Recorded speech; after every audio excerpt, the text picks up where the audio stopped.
This is the Turtle Dojo, a Teenage Mutant Ninja Turtles podcast with your hosts, Adam and Chris. Welcome to another episode of the Turtle Dojo, a TMNT podcast and vidcast. As always, I'm your host, Adam, and with me is my co-host, Chris. Chris, how's it going? Doing great, Adam. Happy to be here with you again tonight. How are you? I'm doing well, sir. Everything is good, and it's a lot more fun when we're talking turtles. That's for sure. Agreed. We haven't done one of these in quite a while, and mainly that's because you've been stepping it up on the DC side of the equation. So we knocked a couple of those episodes out, and now we're back in the sewers, so to speak. Hypothetically, because I don't know that you'd want to hang out in a real sewer. At least I wouldn't. Unless the turtles were actually real and there, I could see them. But otherwise, I don't think hanging out in the sewers is in my on my to-do list anytime soon. So metaphorically speaking, we're in the sewers. But we were planning on reviewing the third live-action Turtles movie, which I own. But I have a mountain of Blu-rays to go through, and had I done that and watched the movie, I wouldn't have had time to record this show. So we're going to temporarily put that off, but instead we're going to review the CGI animated TMNT film from 2007, which consequently I had never seen up until tonight, and I think Chris is in the same boat. Yep. Awesome. So it'll be a cool experience. But before that, we can actually look ahead a little bit, because as we know, there are a couple of Teenage Mutant Ninja Turtles film projects on the way. One of which is a new CGI film, which is not related to the one we're going to review today, but it's a brand new sort of reboot of things. And then there is going to be, at some point, I don't know if it's going to be in 2023, most likely probably 2024 or 25, will be a rebooted live action. Well, I don't know if it's rebooted. It's just not part of the Michael Bay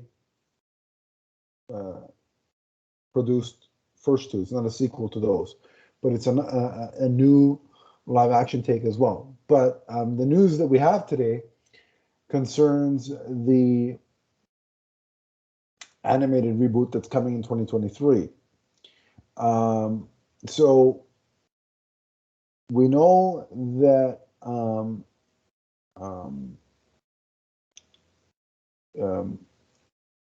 the film is coming, and it's moved up a week earlier in August. I'm not exactly 100% sure of the date, but it has moved up a week. So that's a rarity in the pandemic era, a movie moving up instead of backwards. So sure. That's nice, because the DC slate on the other side of the equation has moved back. So it's nice that we have something that's moving forward. But in addition to that animated movie, Paramount is going all in on the Teenage Mutant Ninja Turtles, because in addition to the CGI animated film, they have announced a series of Paramount Plus movies focused on the franchise's infamous cast of villains. And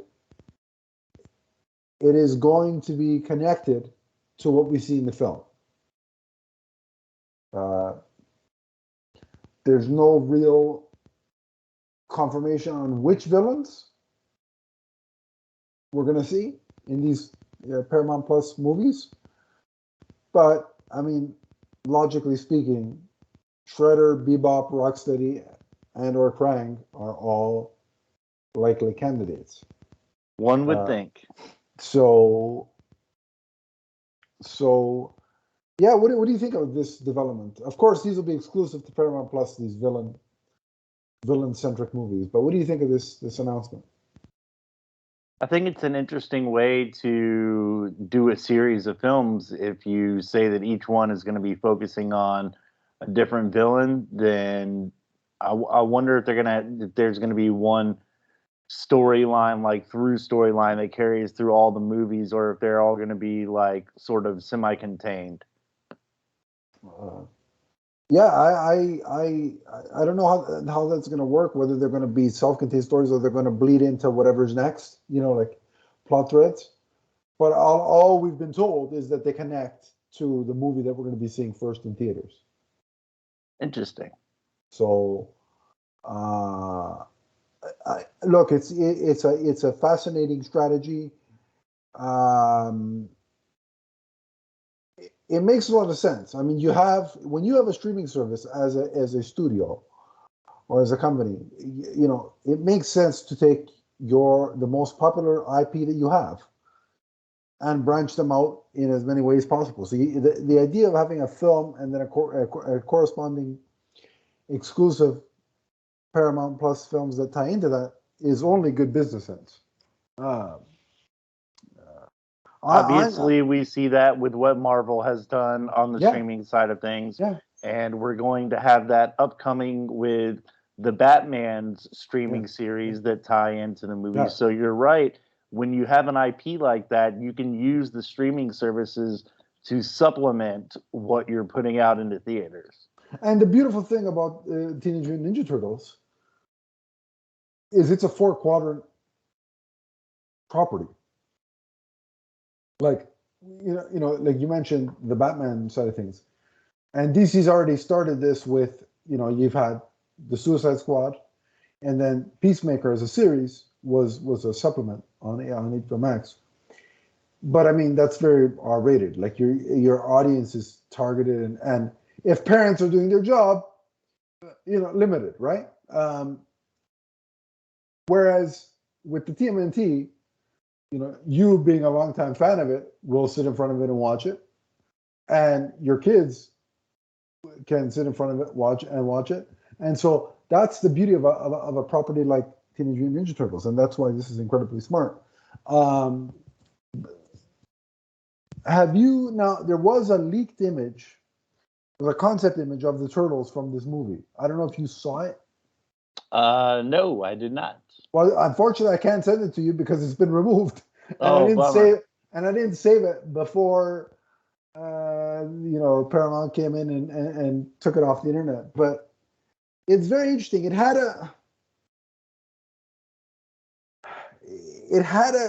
was CGI, but it had a claymation kind of look to it at the same time, which was kind of unique. The turtles were very much slimmer than, they're not as bulky, and I mean they look like teenagers. That's the interesting takeaway that I took from that image is that they really feel like 14, 15, 16, whatever they're supposed to be. Like you look at them and it's not like, all right, the turtles are, adult looking, hulking behemoth, pro wrestlers in little domino masks, or bandanas over their eyes. So that was intriguing. The fact that, Seth Rogen had said they're really going to lean into the teenage aspect of this, right? And based on that concept art, I get that sense from the imagery. And I'm curious as to why Paramount took it down. Maybe they want you to see the image fully rendered in a CGI kind of process, as opposed to just a 2D image of the CGI creation. So I'm curious as to why they would take it down. So, and if that's going to be like, maybe that's not their final look. I don't know, but from what I gathered, it very much leaned into the teenage aspect of it. So I'm intrigued. I'm just glad that the Turtles are really having, a resurgence in terms of content coming up here. I love it. Yeah, it sounds like as fans we have a lot to look forward to. I mean, it's not like they went away because we've had the 87 to however long it went, and then we had the 03 to 07 kind of series, and then we had the 2012 thing, the CGI series, animated, and then we had the rise of the TMNT. So it's never really gone away per se, but it hasn't been it hasn't felt like a focus for the studio the way it's being prepared now compared to that. You know what I mean? So it's always been there, but it hasn't been seemingly a big centerpiece of a studio's plan up to this point. So I'm excited. Yeah, an interconnected film and streaming world with the Turtles is really something to be excited about. Yeah. And then, as we're getting that, hopefully we'll hear details about what this live action reboot can, whatever. I don't know how to describe it. The next live action TMNT film, because I don't know if it's a reboot. I don't know if it's, I'm assuming it's a reboot, but where are we going with this? We still don't know. I'm still hoping that they kind of look. See, I know people are going to call me an old, nostalgic curmudgeon and all that garbage, but you call me what you want. I secretly hope they look kind of like the 90s versions. Sure, that's still my favorite. So, but hey, look, if it looks different and it looks good, I'll roll with it. Not beholden to it's got to look like this, or I'm going to boycott it because that's what people say online. They're going to boycott things, and then said things make $600 million in 17 days. But I digress. That's a different podcast. But yeah, I won't be boycotting it if it looks good and it doesn't look like the 90s show or movies, I should say. But that's all the news we have. And of course. Oh, well, hold on. I got one more. Did you hear about Teenage Mutant Ninja Turtles, the Cowabunga collection? I did not. What is that? So during Sony's recent State of Play, they announced several new games for the PlayStation, and coming for the PlayStation 4 and PlayStation 5 is Teenage Mutant Ninja Turtles, the Cowabunga collection. Mm-hmm. It is 13 different original Ninja Turtles games, from the classic Nintendo games to the Super Nintendo to the arcade games. Oh, wow. That are all going to be available on PS4 and PS5. So Sony. So like a repackage. Yeah. Oh, so nice. Those are supposedly coming later this year. So I can't tell you the number of hours I spent on those old games, both at the arcade and at home. Yeah. So I'm excited to introduce my son to them. He really likes video games a lot. So, they might be a little too simple for his tastes. Yeah. Based on what he's grown up with. But I'm really looking forward to that. So those pricks are really going to make me buy a PS4 or 5, aren't they? Those evil capitalists, They're going to get you one way or another. Oh, man. Just when I thought I was out, they pulled me back in. It's like The Godfather.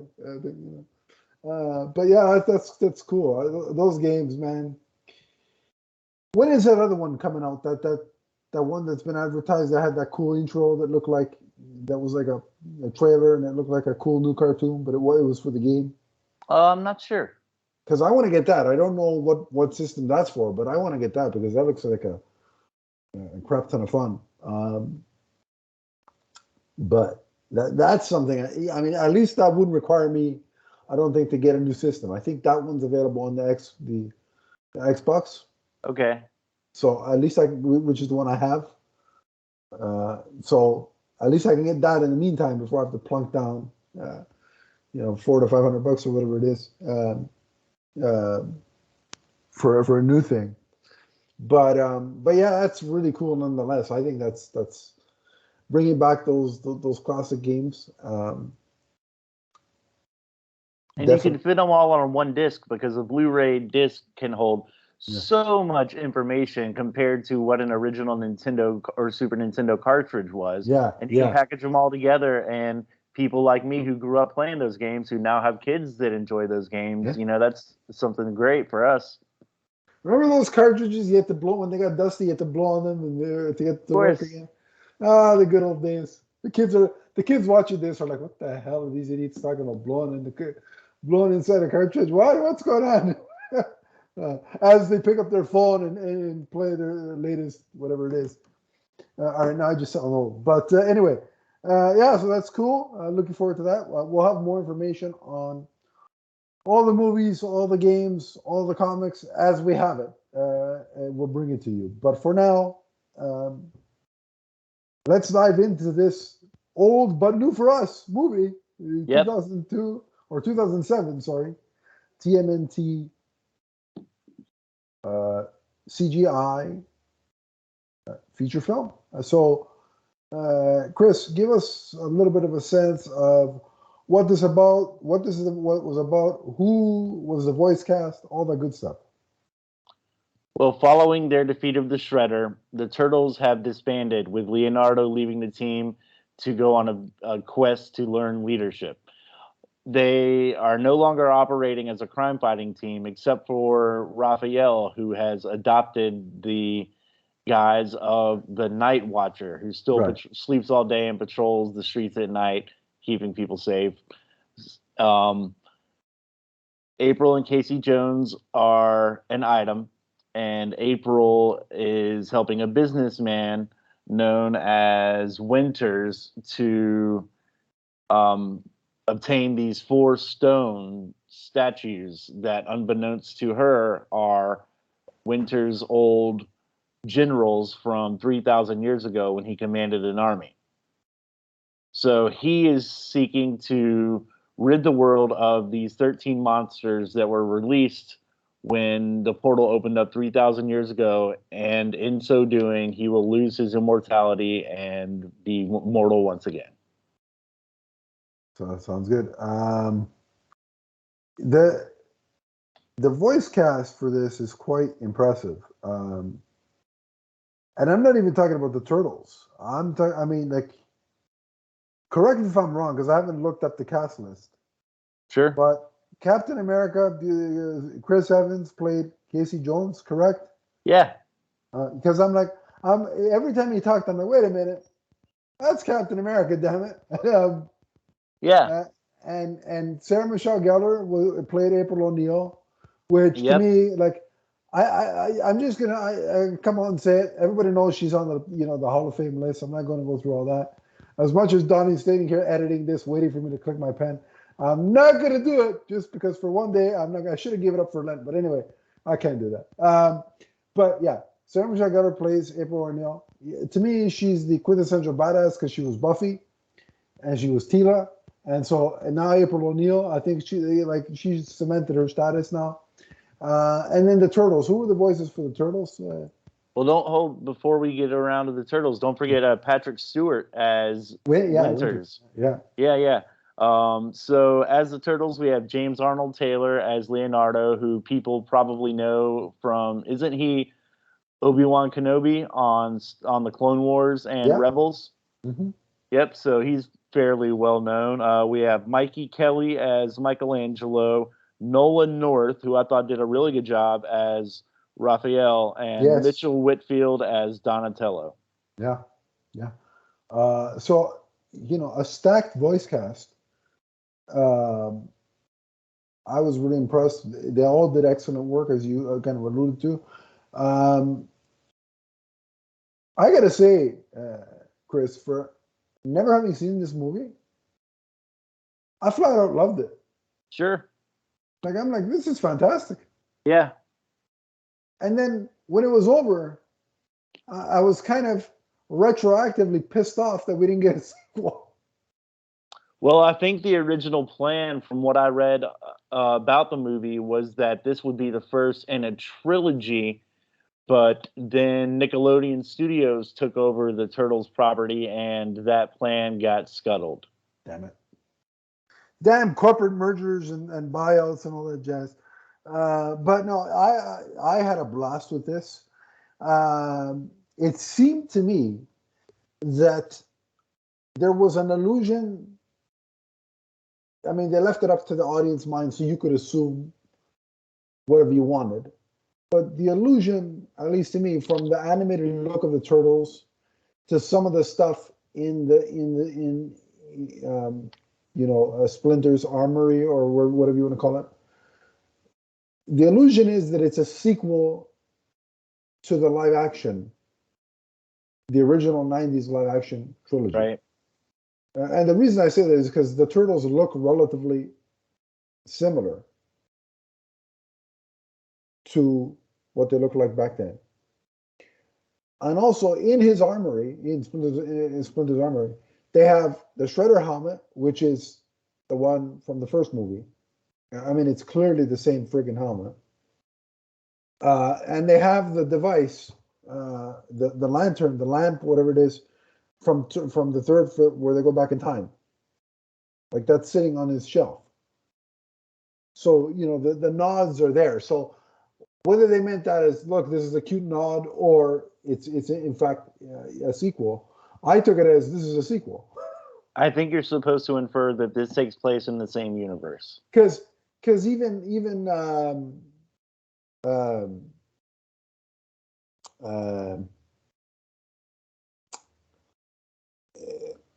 something along the lines that April said kind of made me think of that as well. But yeah, so that's how I took it. What did you, before we get into the more of some plot points, what did you think of the design and the look of the turtles? Because that's important when we're talking about one of these movies. Well, I liked the design of the turtles. We've seen them in the most recent Michael Bay films be the big, large, hulking behemoths, which we don't get in this movie. They're more proportionate. Like you said, I think they're drawn to look like the turtles from the 1990s films. You do notice, which I thought was weird in the design, or not weird, but stood out to me, that the front part of their body, of their underbelly, stands out a little bit from their body, creating like a little shadow on their body in the animation.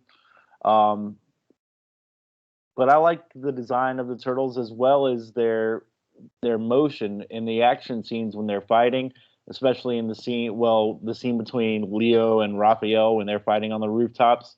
I thought the action, or the design of everything, was great.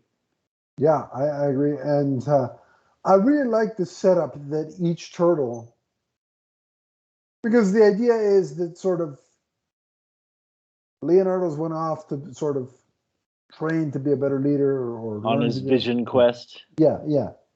And so in that time, after vanquishing, Shredder twice, the job of the turtles for now is done. So they've all gone their separate ways. So we see Leo on his quest, and April tries to lure him back home, telling him that the group isn't the same without him, and they really need him and all that. And as she's trying to lure him home, we get a snapshot of what the others are up to, and Donatello's working tech support, which I don't envy, because imagine all the calls he's going to make and the amount of people that tell him off, or the stupid questions that he gets from people, as you kind of see in the little montage. Michelangelo's taken up being like a party attraction. Cowabunga Curl. Yeah, and that fits his personality. Like he really, like times moved on, and we're like the turtles are growing up, but Michelangelo will forever be, Michelangelo, the big kid, and all that jazz. Yeah, it's a perfect job for him. Yeah, and then Raphael can't let it go in terms of doing the job of being the protector of New York City, but he does so under the guise of the Night Watchman, I think he calls himself. Yeah, they say he sleeps all day, and even one of them asks him, I think it's Leonardo or Donatello, "What do you do at night, Raph?" "Well, you guys used to go out and fight crime. He leaves every night. There's this new superhero named the Night Watcher. Like, come on, guys, put two and two together." Yeah, it's like it's not that hard, especially Donatello. I can see it escaping Michelangelo's head, He's but just not Michelangelo's just not really paying attention yeah, anyway. He's in his own little world. But yeah, you're right. Donnie would kind of would piece it out, I think. I mean Casey pretty much did. Um, but the cool thing about the Watchman or Night Watcher, however it is that let's call it what it is. Raphael is basically being Batman Yep. at this point. And that cool portion where he takes down those robbers and leaves them hanging for the police, and the police are like, "Oh, he's doing our job again." I'm like, this is so this is like the perfect combo of Batman and Spider-Man. It's not even funny, like because the way he leaves it for the cops, and it's in New York, so it's like the kind. And so I really like that. And the things get really interesting when Leonardo gets home. And There's a first of lot of all, tension between him and Raphael. right, by his entrance when he got home, like when he came out of that plane and the hang glider, I Yeah. thought that was really, really cool. And that looked fantastic. Like the visuals in this movie, in that scene, were spectacular. Yeah, as he pops open the glider and he's flying across the water there, and then you can see them pop the glider back in and dive down underneath. Yeah, Yeah, it looked great. it looked really good. Like the fluidity of the whole thing was fantastic. So he comes home and sort of, Splinter kind of gives him the rule of, okay, get the team back into shape before you go out and patrol again and what have you. He says no fighting. Yeah, and of course, stuff happens and they end up getting into a fight. But we start before we talk about what they're fighting and who they're fighting. The tension between him and Raphael continues to work fantastically because in this, it's no longer just a sort of play for leadership, like who's going to lead the team or the brothers. I think from Raphael's point of view, it's more, I'm pissed that you left. Yeah. Like that he missed his brother. Like he won't, like Splinter says to Leonardo, he won't admit it, but he missed you. And that's just as much of the issue as I should be the leader kind of thing. You know what I mean? Yeah, but he only left because Splinter told him to. Yeah. So, I wish Raphael understood that more and didn't seem to take it so personally. Agreed. And there's even Raphael at one point kind of sort of exposes and opens up like a sort of I don't know if fear is the right word to Splinter, where he says that he infers that he thinks Leonardo is Splinter's favorite son. Yeah. And so that's an issue. And Splinter says, you're not always my favorite student, Yeah. but that doesn't mean I love you any less as a son. Yeah, which I thought was really, really powerful stuff, and really well done. And then, of course, there's the. I really like the first the team up with Raphael and Casey when Casey realizes that or confronts Raphael and says, "I know it's you." And he's like, "What gave it away?" He's like, "Well, the big shell." Well, again, which is you look like a big turtle. Yeah, armored turtle, which is like, how does Donatello not notice this? Like, Like, hello, he's got a big armored shell. What do you think he is? So that was funny, but like the acknowledgement of when they see the Foot Clan, right, and the acknowledgement of or no, it was the robbers that they had to track down that was getting away, and the acknowledgement that they were going to team up. That little wink was like another nod to the original movie, where the first time they teamed up. You know what I mean? So I like that. But one Yeah, of the sequels, this time their meeting took place instead of in a park, it was on a rooftop. right, and then that's when we start to see the monsters that the Winters has talked about that have come through the portal, and they're fighting with the Foot Clan, who has been hired by Winters to kind of round them up so that they could perform. Like once the wormhole opened up again, they're all in one place. They could be sent back through.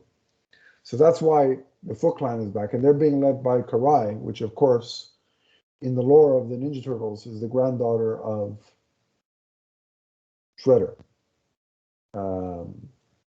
So interesting to have her in play in this one, and she comes in later on in the plot as well. But one of the scenes that really stood out to me is the confrontation between Raphael and Leonardo on the roof, when Raphael is the night in his armor, and they're having that fight. And then when through the course of the fight, Raphael's helmet comes off, and then it's revealed, and then they have that standoff with the rain and the whole thing. I'm not gonna lie to you. Is it just me, or did you not get BVS, Batman versus Superman fights vibes from that? Oh yeah, for sure. I was like, this is awesome. Like, and again, visually, that sequence looked phenomenal. Like, I forgot that I was watching an animated film. It looked great, and the way that Raphael broke Leonardo's swords, and that's when you knew that the fight was over. Yeah. Yeah, just the way it was all drawn, the looks on their faces throughout the battle, and especially once Leonardo realized who he was fighting. Yeah. Yeah, it was all done really well. And like the fight choreography looked fantastic. Oh, the fight choreography was great, but also like the detail, where it's to the point where the rain is dripping off the turtle's skin. Like the detail of that was incredible to me. I'm not a CGI animator, so I don't know.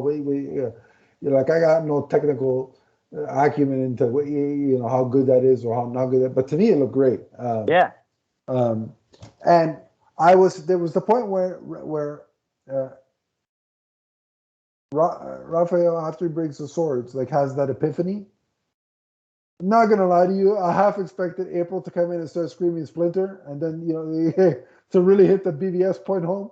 It was like the Martha moment. All it needed was somebody to yell Splinter, because they have the same fault. Anyway, I had to throw it in. Donnie's probably laughing right now as he said, he just put it in. There you go, Donnie. You didn't get the pen click, but you got a Martha reference, kind of. You mentioned April, and if this movie is supposed to take place in the same universe as the 90s live action films, there is one big difference, and that is April in this movie is apparently a ninja. Yes. She joins them in the last fight. She's got a sword. She is kicking some butt. But I could kind of sort of explain that, in the sense that in the years after Teenage Mutant Ninja Turtles 3,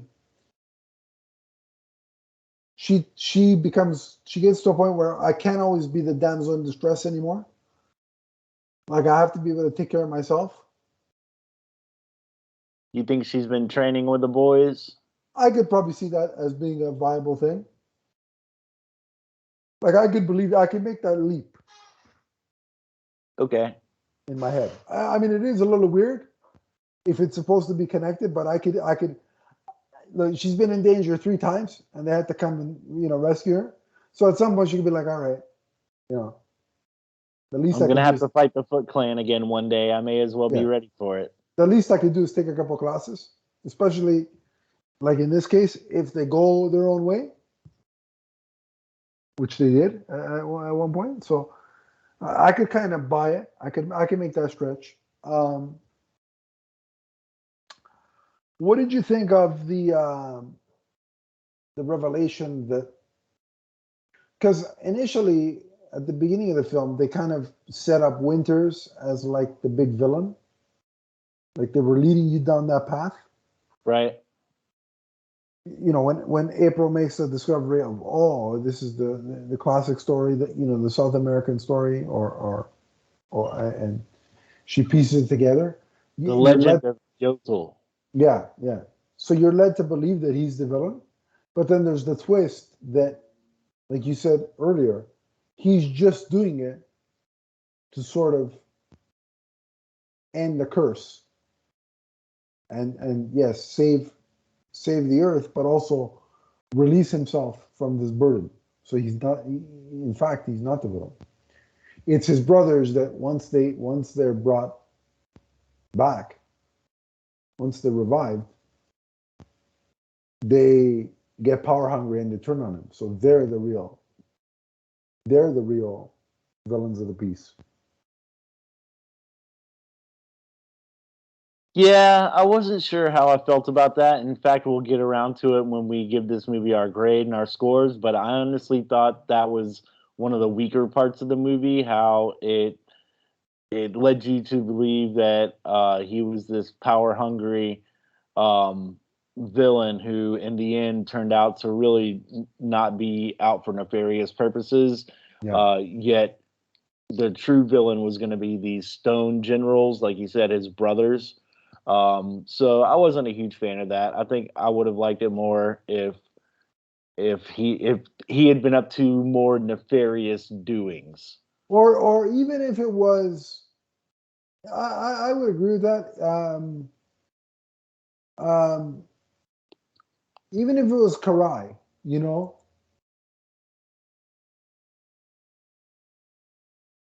that was somehow, had Karai double crossed him and worked with the brothers, I could have, like that would have been. I think even that would have been a little better. Yeah, but Karai ends up siding with the turtles in the end to take out. I get to take out a bigger threat. You know what they could have done, because they were look. There's a moment in the end after they team up where she says, "Okay, take the win now, but we're going to meet again."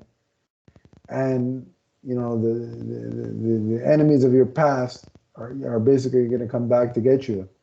Clearly, she's alluding to Shredder. Yep, that's what one would think. I don't understand why they just didn't use behind the scenes in the third act. Shredder was the one pulling the strings, and the big reveal was he's alive. Yeah, I think I would have thought that a little bit more. I mean, again, it would have sucked because we would have seen it and wanted a sequel, but then not gotten one, which that would have sucked. But I would have loved to see Shredder with this kind of CGI animation, what he would look like. Oh yeah. So yeah. And like going back to what I said earlier about this being the first of a planned trilogy, the way that she mentions, like you brought up, someone from your past will come back, then I think for sure they were setting it up for Shredder, but they just never got to it before other plans were made. Right. So yeah. I kind of agree. I agree with your sentiment there about it being a little too clean, I guess is the word. Like, Winters was a little bit too clean cut in the end. Because they built him up even in the beginning prologue as some, real badass that was a real threat. And then it's not the case at all. But But the guy finally got what he was after 3,000 years. Yeah. And he even built his building on the place where he knew this once in a 3,000 year cosmic event was going to occur. He played the long game for sure. Can you imagine all those years of just waiting and waiting and waiting? So the monsters that were released 3,000 years ago, have they just been roaming around for those 3,000 years, or were they dormant and they were reawakened somehow? I'm guessing that they were dormant, because otherwise, where the hell were they? Right. What have they been doing? And there would be stories of them. And the reason I think they were dormant is because at one point you see the gargoyle of the gargoyle statue, and then suddenly awakens. It smiles. Yeah. So I'm gonna lean towards that they were dormant, and then once the Stone brothers were reunited, that was kind of the kickstart of things. I was getting kind of Shazam vibes from the monsters with like the deadly sins. Yeah, that's a really good point. Now that you mention it, I definitely see that. Yeah. And that's a movie that came, a decade later, but I saw while watching it, I saw parallels. Oh, it wouldn't surprise me if they pulled something from that. I'm convinced that somebody that made BVS saw that fight sequence and was like, all right, yeah, I'm going to take elements, because why not? It was a great fight. It was. Speaking of fights, that third act battle where they're all fighting. Oh yeah, that's pretty awesome. It was pretty brutal. Very fast paced, like quick adrenaline rush. That's the kind of stuff you want in the third act. And I kind of got a kick out of Splinter being in the thick of it. Yeah, for sure. He even made a joke about how he hadn't lost a step or something like that. I forget exactly what he said. We got to do this more often. He goes, I still got it. And he's giggling, So I always like seeing Splinter, good old Splinter, get into the fight every once in a while. What'd you think of the guy, the voice who did Splinter? How'd you think of that? How'd you think that? So I'm not familiar with this actor, but apparently he is pretty well known. I thought he did a great job with Splinter. Yeah. I liked his cadence. Something about the way that he spoke and his emphasis on certain words was different than what you would normally expect. But he sounded wise, and he sounded like someone you should listen to and whose instruction you should take. Yeah, agreed. Absolutely. When I looked him up, I think his name is just Mako, Mako. That's the only name by which he's listed. Okay, cool. No, I enjoyed his performance as well. One of the things I was worried about that actually turned out okay at the beginning, when you realize that the turtles have gone, they've separate, even though three of them are living together, still they've separated, right? And I was wondering, I'm like, all right, is this going to be a case where for 2/3 of the film, they're off on their own and they're only going to come together in the third act? Like, that was a concern of mine, but I'm glad it didn't happen. Like, they were separate, but they came together pretty quickly. And it became, what you'd want from a Turtles film, at least in terms of them working in unison as a team. So. Yeah, April was convincing in her talk to Rio when she went to visit him in South America. Like, it didn't look like he was going to return home with her immediately, but he did end up doing so rather soon. Yeah, he reflected on it and he's like, all right, yeah, I should go back. Yeah. And also, listen, hey, if April O'Neil is Sarah Michelle Gellar, I'd go back to New York too. I'll throw that out there. My own personal. It's funny because when I realized that Chris Evans was Casey Jones, this was made a year before Iron Man and the MCU kicked off. Right. So he was just coming off of, realistically, Fantastic Four 2, right? And not another teen movie, those types of things. Yeah. So it's like, he's had it pretty good too. I mean, we went from Johnny Storm to Casey Jones to to Captain America. 3 pretty iconic characters He's had a pretty good run. in pretty quick succession. You're right. It's a pretty good lineup there. Yeah, yeah. So, is there anything else you want to specifically mention before we? My favorite scene in the movie, which I thought was really hilarious, was the fight between Raph when he's the Night Watcher and that little red monster. That fight that took place in the diner kitchen. Yeah. It was just so funny. That monster was bouncing around all over the place, and Raphael couldn't get his hands on him for anything. So I just made a note of that in my notes that was my favorite actual scene in the movie. That was fun, and it kind of echoes. You know what that kind of reminds me of? Remember the library scene from Amazing Spider-Man? Yeah. Like that kind of humorous thing. It kind of reminded me of that. All we needed was a CGI animated Kevin Eastman as like a chef in the kitchen or whatever. So that would have been cool. Like totally oblivious to the situation. That would have been funny. Yeah, mine would have to be the rooftop fight between Leo and Ralph. I mean, it was great. It looked phenomenal. So that would be my favorite scene. But yeah, other than that, anything else, or should we go ahead and rate it? I think that's it, man. All right. So what would you rate this? Letter grade. This gets a solid B from me. The animation by itself is excellent, as you stated earlier. It's really, really well done. It's phenomenal. The storyline, I wasn't such a huge fan of the Winters as bad guy / not bad guy. I mean, we went through that a little while ago. So, but it's a solid B. I don't drop it below that, but it doesn't get into A territory for me. Okay. I will. It gets into A territory, but just barely for me. It's an A minus. Okay. And I'll tell you why. The animation was stunning. The voice cast across the board was great work. Yep. I like this.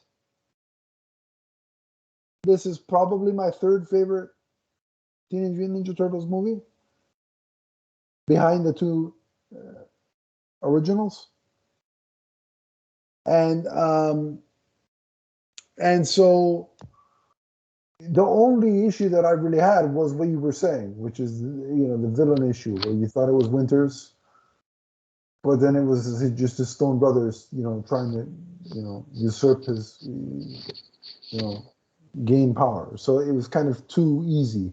But other than that, everything else had me kind of back in that 90s TMNT phase. And so for that, it tickled the nostalgia fancy while also being something new to me. So I dug it, and that's why it gets an A minus from me. Yeah, I would have welcomed more movies in this series if they had continued, for sure. Absolutely.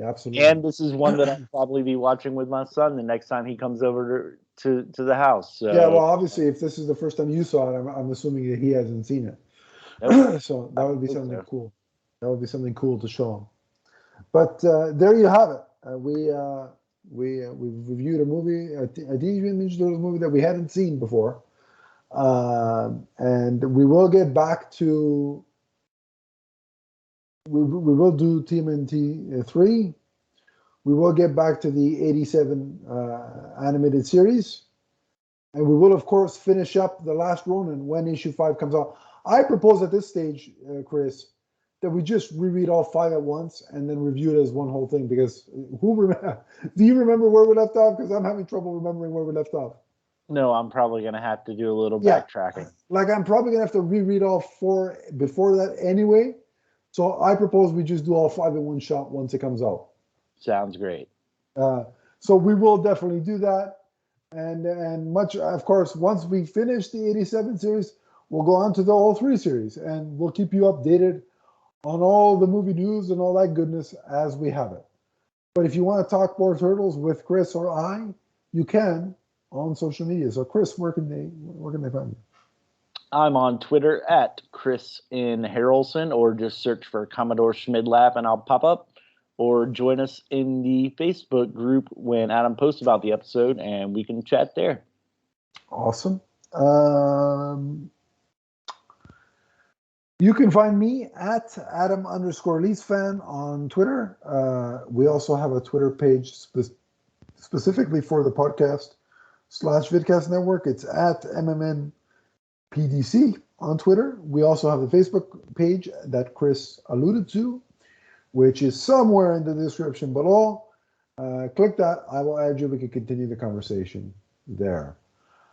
Oh, and my son has found us on YouTube. Oh, good. So yeah, I guess I'll be on YouTube too if anybody comments on any of the videos there. Now that I'm logged in, he's showing us. Is he showing us off to his friends, or he's like, yeah, this is what, is that what he's doing? Are we? Yep. Are we famous? What grade is your kid in? He's in first grade. All right, I won't. If any of you want autographs, which probably none of you do, I won't charge because you're still young. But anyway, okay. Nobody wants my signature. Well, I mean, maybe the people I owe money to, but that's about it. Yeah. Until next time, remember that the Teenage Mutant Ninja Turtles are forever. From the first time Raphael and Leonardo have a fight to the last. So long, everybody. Bye.